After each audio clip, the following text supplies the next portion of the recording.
Blacksburg, Virginia. A town painted with the vibrant hues of autumn, where the air crackled with the energy of students chasing their dreams amidst the hallowed halls of Virginia Tech. But beneath the idyllic facade, a storm was brewing, a tempest of deceit and violence that would shatter the tranquility of this college town. At the heart of this maelstrom was Isimemen Etute, a young man brimming with promise, a rising star on the Virginia Tech football team.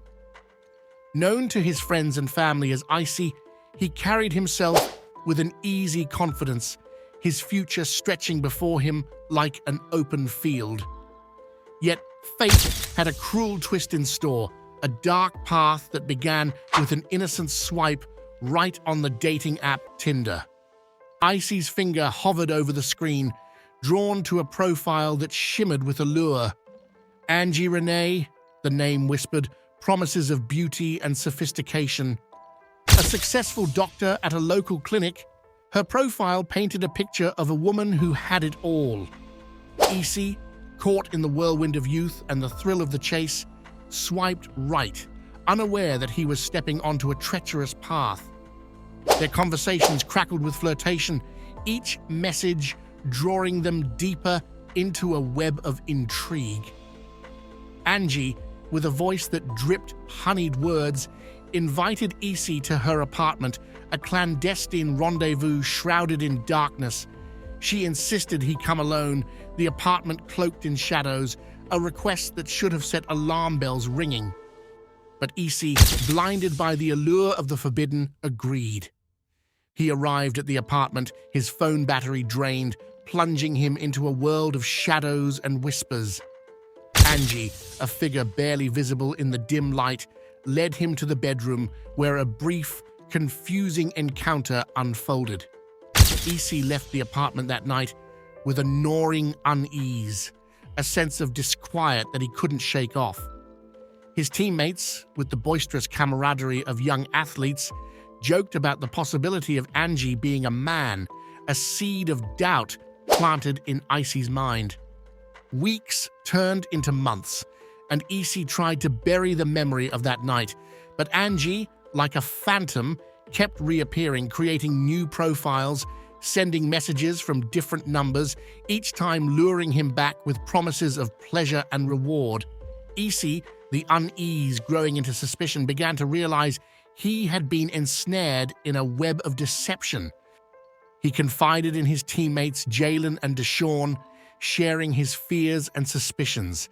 Jalen, his face etched with concern, revealed that he too had encountered Angie, a similar unsettling experience echoing Icy's own. Together, the three young men, bound by friendship and a shared sense of betrayal, decided to confront Angie, to tear down the veil of deceit and expose the truth. Icy stood before the apartment door, his heart pounding like a drum.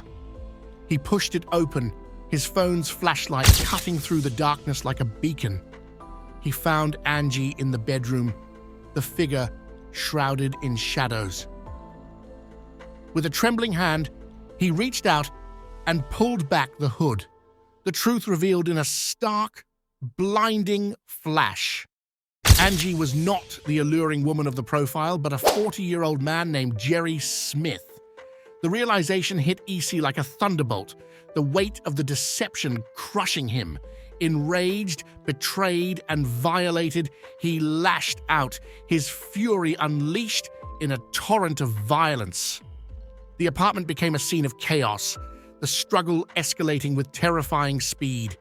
Jerry Smith, caught in the whirlwind of Icy's rage, lay lifeless, his deception costing him his life. Icy, his hands stained with blood, fled the apartment, his life irrevocably altered. The news of the incident ripped through Blacksburg like a wildfire. The story of Isimemen Etute and Jerry Smith splashed across headlines, a tale of catfishing, betrayal, and violence that shook the community to its core. Icy, the once promising athlete, now stood accused of murder, his future hanging in the balance. A former Virginia Tech football player has been arrested and charged with murder. Yeah, the man killed was found in downtown Blacksburg, and that's where 10 News reporter Shane Dwyer joins us right now. So, Shane, police say that the two men knew each other.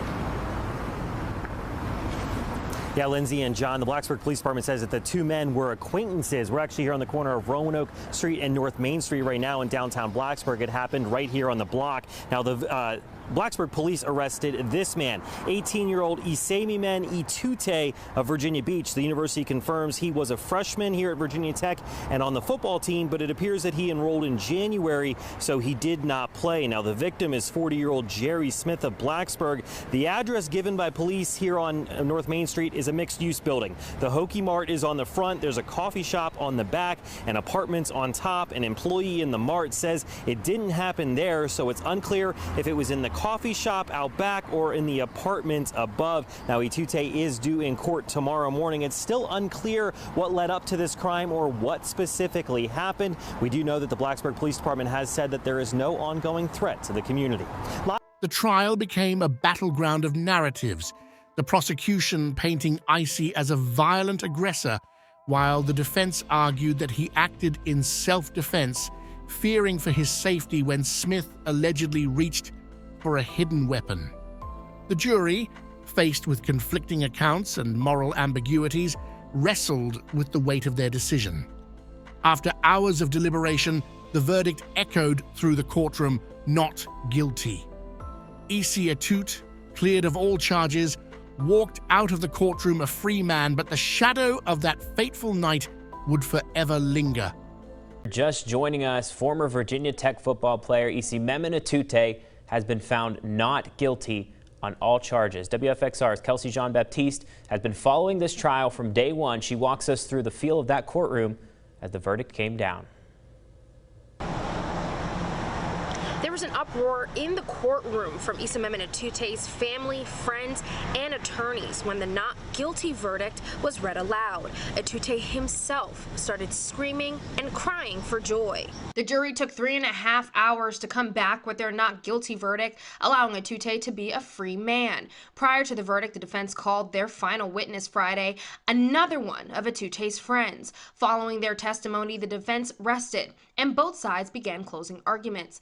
The prosecution telling jurors that Etute should be convicted of second-degree murder because he acted with, quote, malice in the killing of Jerry Paul Smith. Going on to say that if the jury feels that Etute acted in a heat of passion, then they should find him guilty of voluntary manslaughter. The defense arguing Etute acted in self-defense because he feared for his life, saying that Smith used Etute for his own sexual gratification. But this is one of the proudest moments I've ever had as a lawyer, being allowed to represent somebody like Angie Rene. He is, when I said in my closing statement that he is, I have 3 girls, I do not have a son, but if I had a son, I would want someone like him. Ultimately, the defense would find Etute not guilty of all charges. His attorney, Jimmy Turk, saying winning this case means everything to him. Jerry Smith, as I've argued, victimized Angie Rene and at least 2 other young men. Now, I did try to speak with prosecutors following the verdict, but they declined for comment. During the interview with Jimmy Turk, Etute and his family left through the back of the courthouse. I asked Turk if Etute's family will be sending out a statement. Turk says the family wants to celebrate for right now and speak at a later time. The story of Angie Rene and Jerry Smith is a tragedy etched in the annals of Blacksburg, a stark reminder of the perils of online deception and the devastating consequences of unchecked anger. It's a story that compels us to look beyond the surface, to acknowledge the complexities of human experience, and to choose empathy over judgment.